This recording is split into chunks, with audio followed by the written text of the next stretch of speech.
wapi. Abonnez-vous, abonnez-vous.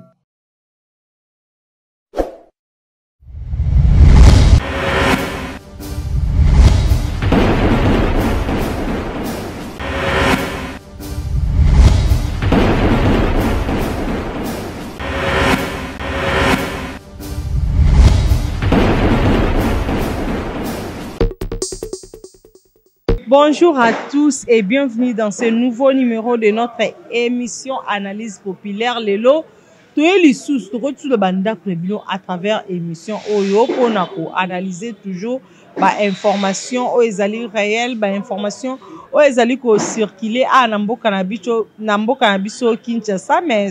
avant tout banda. Maman analyse la biso lelo non préféré na nous na pesa ba mbote nanga na la première dame d'Orléans madame Mami Wanja motema ya papa Misha hein maman Mami Wanja bisko zali ba mbote belé et puis merci na yemoko le cordon Dani Chimanga ya badani merci na Rigen Chipamba Diogo Eboulema papa Chi biskoza ba mbote belé pe ba bisou ebelé. Donc lelo vraiment tobe tali solo ya ndiko na biso artiste na biso chorégraphe na biso lambio o batu ba ebi don kombo ba botele eza Lambert Moke mais batu ba ebi mingi vraiment na kombo ya lambio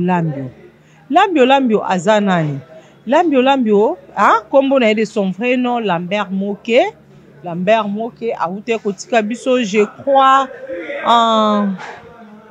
pardon Dani Chimanga pardon cordon atika biso mikoleleki na mekana kota la date mikoleleki kana mois de mai awa lambio atika kibiso cornae ezana morgue ya 50 donc matanga pour l'instant ezana quartier Bateke na commune ya Matete biska api lambio abandaki vraiment kovanda. Donc lambio atika biso le 17 mai le 17 na nuit ya le 17 le 18 2023 oyo abela quitté asaleka crise cardiaque tomba memie na hôpital du cinquantenaire lambio aebe na kotika biso ebela batu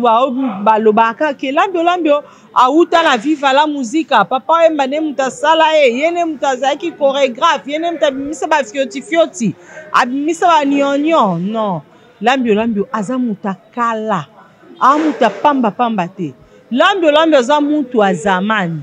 doza mutu moko ba obsèque na ye donc ezo mérité vraiment donc lambio ezo mérité ba obsèque moko d'une de son rang. Pourquoi lambio a travaillé na papa abiso Franco Luambo Makiadi. Lambio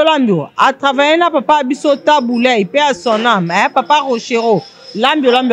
a travaillé na en tant que chorégraphe. Aesu ko travaillé na ba mama Abeti Masikini paix à son âme. Lambio a travaillé kinae. Et Soukika Awanate. Aesu pas Kofi Olomide le quadra Koraman. Lambio a travaillé kinae. Ce totali album a Kofi Lua. Générique wana Lua. Bisonzo toebe cartonaka engisa mokili. Mutasala chorégraphie la tout pour ba Fifi Bazina ba Mirai paix à son âme ba Rita Dembo ba Bina penza ndenge sengeli c'était grâce à lambio lelo lambio azasuna bisote lambio tiki biso mais matanga lambio apparemment c'est comme si eza abandonné, c'est comme si matanga lambio eza négligé mutu mota za ko s'occuper nango mutu mota za ko landelango. On dirait lambio sala lo monte pour na mboko non hein ba mourir tu a bonne musique bozana parlement bozana sénat boza partout na ba cabinet ministériel boza wana hein bon mais kala ko trouver solution pour na de ya lambio parce que famille so eka pour na famille na e balingaki corps ebima corps à lambio balingaki ebima samedi e uti koleka samedi dernier. Donc famille va ça que organisation na bango veillée mortuaire et à la vendredi et corps ebima samedi. Mais ministère à culture et art et talibi non lambio c'est un artiste et musicien parce que souka na maître chorégraphe te a comment pe artiste et musicien parce que a créé qui propre groupe na kombo ya Vijana. ministère ya culture art elobi ke non il faut biso mpe totya mwa maboko tobimisa misolo il faut biso mpe topesa ye bahonneur mpo asali mpe mpo na musique congolaise na biso me boyebi kaka nde makambo wana nde ezalaka nango mami wanja bato bakomi na bakomi nango cop système ya cop oyo kuna azwi mbongo afini oyo kuna afini bouton asali so ye na ndenge na ye parce que Chaka Congo alingaki alandela yango nde kaka asalaka artiste en danger na ye mais Manda Chanta boyi atelemeli yango abi famille alambi olambi baza famille ya nzala te ba famille ya mpiaka te abi famille bango moko bakozwa charge ya makambo nyonso Manda Chanta bage pa na ti lokolo eke ebembe encore alambi olambi ekobima samedi bakunda appelé même samedi veille mortuaire eza vendredi dernier vendredi tomoni elo moko te veille mortuaire esami te samedi tomoni sorti accord ya lambi olambi te eleki kaka boye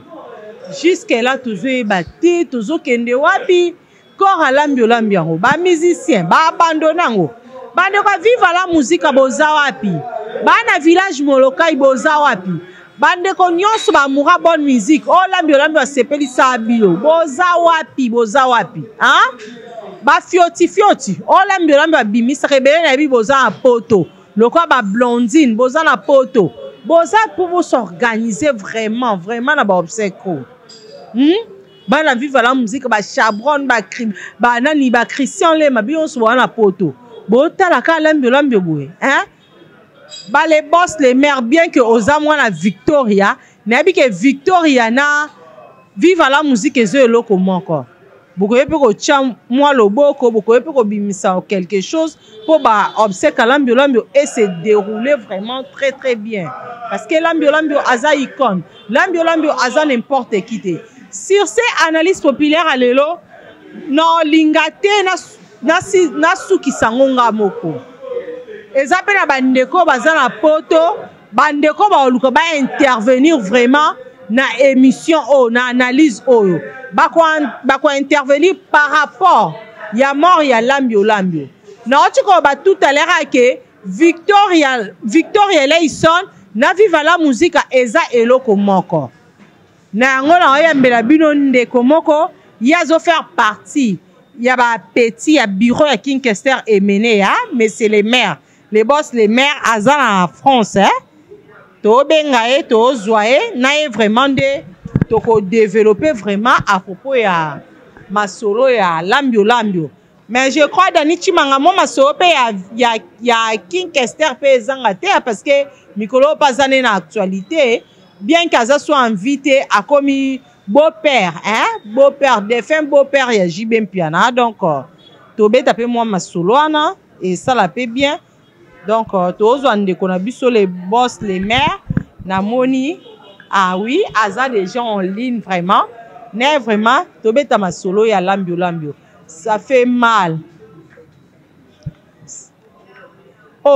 il est déjà là mais c'est les boss les mères dans en France bonjour mais c'est les boss les mères ozolanda biso en direct ya chaîne na biso MJ Télévision bonjour. Allô? Oui, bonjour, messieurs les maires. Oui, bonjour. Oui. Ozolanda biso en direct ya chaîne na biso MJ Télévision. Tozolobela à propos ya mort ya lambi olambi o azaki chorégraphe. Non seulement chorégraphe mais na suka awa akomaki pe artiste et musicien parce que a créé ki propre groupe na ye Vijana. Aouté kotika biso Victoria Leison na viva la musique eza eloko moko réaction na yo par rapport ya mort ya lambi olambi eza nini bon ngai na koloba tant que monsieur le maire le boss na Paris oui na koloba moni Victoria na viva la musique toza eloko moko oui olambi na ebiye mais bien sûr, on a fréquenté des ménages. Comment il a oloba que na souhaité mes condoléances na vivre la musique à Mobimba. Na famille nae. Et puis pardon et puis na oloba lisusu ke en tout cas ke lambio dans côté qui na vila musique nouvelle écriture ne va créer une nouvelle écriture vraiment que ayek plus moi au sara la génération na bango ya nouvelle écriture ba qui na plus makasi bango tuna ba alplatine c'est belé oui ba ibena na moto pour na makasi na nouvelle écriture à toi tant biso ba ta vile ya Victoria à toi ton nom c'est la nouvelle écriture Imagine nous asika bayaki wana ba na ba danseurs ba fioti tout ça na vraiment que tout c'est pela qui na nouvelle écriture makasi penza. Voilà. Monsieur les boss les maires depuis Paris aux amoko ya batu ya King Kester Emenea donc ba proche vraiment ya King Kester Emenea dernièrement to uti ko mona mwana ya JB Mpiana papa chéri Abraham Piana auti ko bala Maria Marlene Emenea hein sentiment no ezani ni par rapport ya mariage wana mwana JB Mpiana na mwana King Kester Emenea babalani mais comme tel vraiment toi c'est moi donc tu es dans la famille famille la musique hein donc moi na so balaki donc super à Paris awa tout c'est pas nango même après mariage dès que mené à mususu afana na Canada zalaki na kin za comme biala oui à partir pour ayaki na mariage qui ça pas afana na Canada abenga peto solo laki à partir la bandal abenga to solo laki na yenga ba toi vraiment que tout c'est peli à trop ne binaki moi na ya kotika na kati ya milieu sika papa na osala dona moi na jibene ba balane toi ne sengo mingi les boss les mères tous ont asco na masola lambio ochko ba tout à l'heure que Victoria na viva la musique eza eloko moko mais apparemment matanga ya lambio on dirait bino ba victorien boza vraiment ko s'occuper nango te bo betango kara même bino bandeko ba victorien o boza na Paris même ba o bazali awa on dirait vraiment bo s'intéresser nango te eza nini non Victoria na vile musika to ayelo ko monde na otoloba uzobana wana ko na kati ya vile musika donc ezali bango batu ya vile musika o baza na Paris ba s'organiser simane biso toye to ko assister bango ezate ke biso to ko banda bon non ezali ka me ko na vile musika bon vile Zika. So, Ajubas.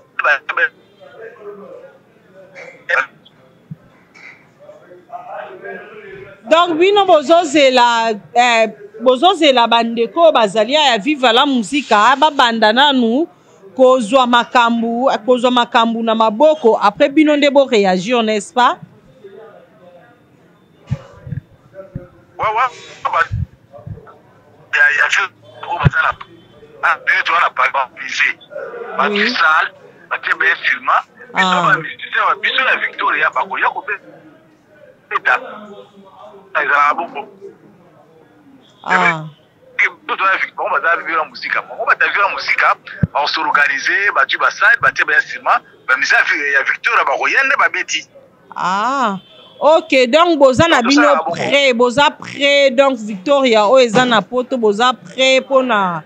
ko lela lambio pona ko louer salle pona ko beta ba concert na mémoire ya lambio oui biso to so prêt Victoria déjà prêt hein Victoria za pina prêt za complet mo yiga ka parka kese mutazate king azate ya tika biso na so pe son âme mais biso Victoria mo bimba complet za ala poto donc so bango ba dui ba bongisi ale ne to sala biso to sala pe ba hommage à Kessel ate to binga pe ba besino banane ba royemba ba betaka les akwa pe bango pe lokwa lambe to tika biso donc to c'est loko moko bango ne faut s'organiser ba dui salle ba louer salle ba dui ba estima ba tie ba mise ya rate ba Victoria ba mise muso orchestre muso pe ba koya pe ba lokwa ba wenge baza awa ba emeli aba nane baza awa ba koya pe ba robeta na bango les boss les mères tozonga mo muke sima à propos makambo King Kester emene ala c'est pas na lokwa na zio vraiment la micro la nga lelo ya MJ télévision parce que oza moko ya bateau bazaki na King Kester emene ya baloba l'artiste n'émerge jamais King Kester akenda ba œuvre na etikali et puis artiste akenda ka bongote atika ki disque na yo o eza vraiment na studio Jesus Me disque wana botika ngoka boye bino bozali lelo pe to mona joli mubiela azur relève ya musique ya grand frère na ye bokoyi ko s'organiser vraiment pour que disque wana Jesus Me e bana ko bima elo oni vraiment zozanga bino po bo bimisa disque wana Jesus Me bon moni problème ya disque wana ndenge ba misia Victoria ba monyoso bakenaki neva ya Kester na kisasa mona yebango oui bango nyonso bazalaki kuna na kisasa tous les musiciens oyo ya Victoria ya poto awa bango nyonso bazalaki na hommage ya kisasa bazalaki na kisasa mpona diske wana ndenge bakangaki diske wana deja kende eza na bokaba esi barécupere yango deja eza pa mwana ye mene ya mobali aussi barécupere yango eza pa mwana oyo aye mene ya mobali eza pa na ye donc je crois que akobenga chef de l'orchestre Ade Lokela puis bakotala ndenge bakoblose ezalaki nde bakosala mpo babimisa ngo si barécupere yango déjà eza pa mwana emene donc bozo rassurer ba public namino ba fanatique à Victoria Eleison que disque wana dans quelques jours ou dans quelques années ekobima et vous a déjà na marché des disques si nyonso babongisi bien peut-être l'année ope ekobima nango d'ici fin de l'année ekobima donc d'ici fin de l'année ekobima nango ok misiki wa biloko wana ezalaki wana ezalaki pa boshap sa remettre yango eza pa mwana emene ya donc là bientôt ebima nango oui les boss les mères tozo continuer toujours na yo souvenir nini ya malamu ozo garder pona lambio parce que obi oyebaki ye obi ke Victoria na viva la musica ezeloko moko souvenir nini ya malamu ozo garder pona lambio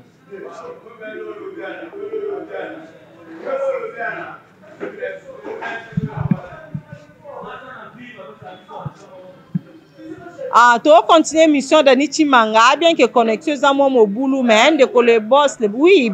mais c'est les mères allô les boss les mères souvenir nini ya malamu ozo garder pona lambio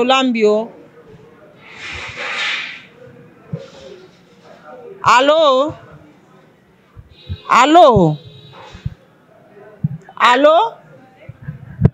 dans le souvenir ozo ngai oui na oki osiko connexion qui moi mo boulot mais siko ça va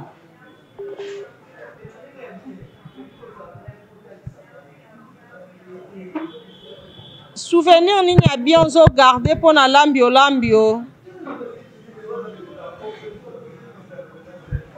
biloko na ye ototika na nouvelle écriture oui ntango na bafioti wana badanse ayaki nango wana donc pendake ye na père son homme na Al Pacino na animation azoyemba en tout cas pendake nouvelle écriture pendake vraiment ke makaki biso ya mingi biso ta victoire pendake nouvelle écriture pendake emakaki biso pena ya mingi lambio Al Pacino na ba mususu baza wana baza ebele donc vraiment ke tosepelaki nango mingi quoi souvenir on aza pendake vraiment kasalaki mosala ya malamu et puis na ndenge papa oyo ma personne nanga autotika biso après ye lambe ayo créer groupe na ye moko en tout cas félicitations atiki biloko ne moka bien et message nini okoyo ko lancer na famille biologique ya lambio et puis na famille musicale na orchestre lambio atiki vijana pe na bande kwa viva la musique par rapport ya mort ya lambio bon eloko na olobaka omoni ke la musique bon omoni ye pe ndenge azalaki wana ndenge papa oyo azalaki susu te donc omoni ke baconfie ezalaka toujours donc yo olingi oloba boye molinga alinga aloba po ke patron aza susu te donc omoni ke batirement wana yango esalama mwa mingi donc eloko na kosenga kaka ke na oyo batikali na vila muzika oyo baza na kino wana bazala pena eni parce qu'on a télé sous né na monnaie sous ba ya ko la sous bise muso vila musika donc vraiment ils ont bien été le faut pas la peine il faut la force ça sur sangani so so kapana wala kebo le force ça sous-ité pour la peine qui va linga peine ba tikali wana vila musika ko bazala kinwa génération vila musika ba génération wa vila musika le base la peine ni quoi là on a pour la côté à physical yango wana et mot de la fin na yo mot de la fin par rapport à émission na biso et puis ba dédicace na ba nyonso balingaka yo bon na sebeli mingi na penser na choka tu ya Victoria et c'est dans la ville nyonso na kisasa donc biso pe a Victoria tout ça bien donc tous préparer pe 10 ans na biso oya Kester donc ils appellent un festival pour mener la kisasa donc ok c'est belé qu'il y a et qui bêta donc nous sommes à la complet donc qui kisasa en février on a 10e année à Kester donc là on sait que na pesa baninga na ngai moté au bazar à Paris awa donc là là mususu pe va voyager bana ya Paris bazar na kisasa ko ba masala nga ba Jean Stilusi ba Jean Monet ba et tout le qui a tout mérité qui est comme au kilo tout là ba mulo scanto ba Jerry Mangoma ba c'est c'est belé la peste ba on son beauté et puis na peste peste sur ba neve na la ça ba pépé et puis ba Bordeaux ba Jobra ba papi donc ba on ba mbote ya trouble na ya na docteur Mbimbi Emile dentiste na peste mbote ya mingi quoi donc c'est ça. Merci beaucoup, messieurs les maires. Merci beaucoup. Vraiment, ils ont eu plaisir pour Nangai, Koyambayo, na plateau na biso ya MJ Télévision. Je crois, ezamba liboso mais mbala soukate parce que to benga osusu na 10e année, 10e anniversaire ya mort ya King Kester et mené à Ponako intervenir. Merci beaucoup. Donc voilà, très chers internautes, Kolanda Moko. Il y a ba Victorien, ba proche King Kester et mené à l'obéli à propos ya mort ya lambio avec so ba souvenir nini azo garder pour na lambio asala trop on a viva la musique lambio nde azaki vraiment créateur ya ba fioti ba danser za papa emba ba nyonyo lambio asali trop. Mais eza pasi kaka pone ba musicien na biso bazali divisé ba msu ba bete wa matanga ngo kara ba osa net te na ebite pour ceux qui faire mtakufa ki to fali to kofi to nga to mona matanga o engeza na ampleur mususu mais loko eza na ya lambio muta komi na ye na kana ye na coin na ye donc ça fait vraiment mal ministre à culture et art mais kana vraiment kota alikambo ya lambio na ebi pete so mbongo ese bimaki nango so peka bango moko bato sokoda bato imiko balie mbongo ukoma donc jusque là ezo ebanate pour famille lambio bazana bango déjà prêt babiso ko bimisa corps wana ata lobby ba obimisa la preuve année que baninga bimisa ngo samedi dernier mais gouvernement ebité botika bozela wana eza mambo ministère ya culture et art ya ngomonde ko zo charge ya matangana mais jusque là programme officiel ezate lelo babaki mardi programme ko salama je crois Jande Nadine Bofi a signalé ngabeke mardi déjà famille faut ba vanda na ministère de culture et art na ba musicien ba ce corps wana ekobima jour nini en tout cas na osenga vraiment na ba autorité na ba musicien tous les landais qu'on a biso lambio bien tout peut c'est vraiment ba honneur eza d'une na on a vraiment parce que lambio bana ko manquer te na ba matanga nyonso ba artiste lambio banda ko zala abanda ko manquer te et puis il était toujours souriant lambio c'est un problème na mutute et puis bana vivre la musique bino ba to botikala ba bendo son ba pompo miyake ba apocalypse ya Jean bozo salelo ko mon côté organisation ezate boluka boso organiser boyeba bosala ndenge nini il faut pas ko beta ko cha podium pona nga kutuko podium feza déjà na couloir madianko ko wana ba concert ezobeta ma vraiment moi kermesse mo engé sala bien neto mona ya vena biso papa a uta ko kufa na poto papa sac ça cool na bandalo wana couleur ça coule déjà ba teki podium mais iloko a kermesse ya lambi pe tout ça bongo bien que azamo na matete mais tu yebi que fief na ezaki molokai na matonga na couleur wana podium me vendre ba concert beta to la lambi vraiment na kimia Kelly Kungi Stone na kati ya mwanda lambi atiki biso lambi atiki mwasi atiki bana ça fait vraiment mal parce que lambi azaki un bon père de famille azaki pe yaya azaki pe leki ya famille mo biso tobi lambi za un grand frère yande kona biso asa théâtre Charlène Benz to lambi azalité organisation comme nango keba chaque Congo pe be écarté manda chanta biba ana tina na été et puis Dani Chimanga batu suba mal nécessaire batu ko ba chaka Congo bon mon ka chaka Congo aya pona ko lia ba mbongo aya pona ko escroquer non peut-être pas ngai bisika ba porte muso ba manda chance ba ko beta ba okangela bango chaka Congo so ki ko beta porte wana ba ko ki ko répondre donc paix à l'âme de l'artiste Lambio maître chorégraphe tozo garder toujours ba bon souvenir pour na yo pour artiste akufa kana été to banda toujours ko kanisa kayo o sali mingi Lambio sali mingi pour la mboka na biso Congo a travailler na ba artiste belé na ba Kofi donc Kofi Tilelo Lambio akufi na moni message mon côté au présenter ba condoléances à propos ya mort ya Lambio asala ki générique à loi wana ezala ndenge zaiki na impact wana ndenge cartonaki en tout cas to komi vraiment na suka émission na biso merci na bino nyonso bolandaki analyse populaire ya lelo merci na la première dame d'Orléans madame Mami Wanjamote ma papa Misha de Paris merci na maman Marguerite na Sonja des Brins merci na Rigen Chipamba Jogo et Boulema Papachi merci na Dani Chimanga les cordons de tous les cordons merci na Bilonyo Sobolinganga Sylvie Bahati merci na Kelly Stone Kelly Kungi depuis Mwanda merci beaucoup ngana bino tokutani ba jour ezako ya pona nouveau numéro ya émission na biso analyse populaire MJ Télévision bonzambe toujours bye bye.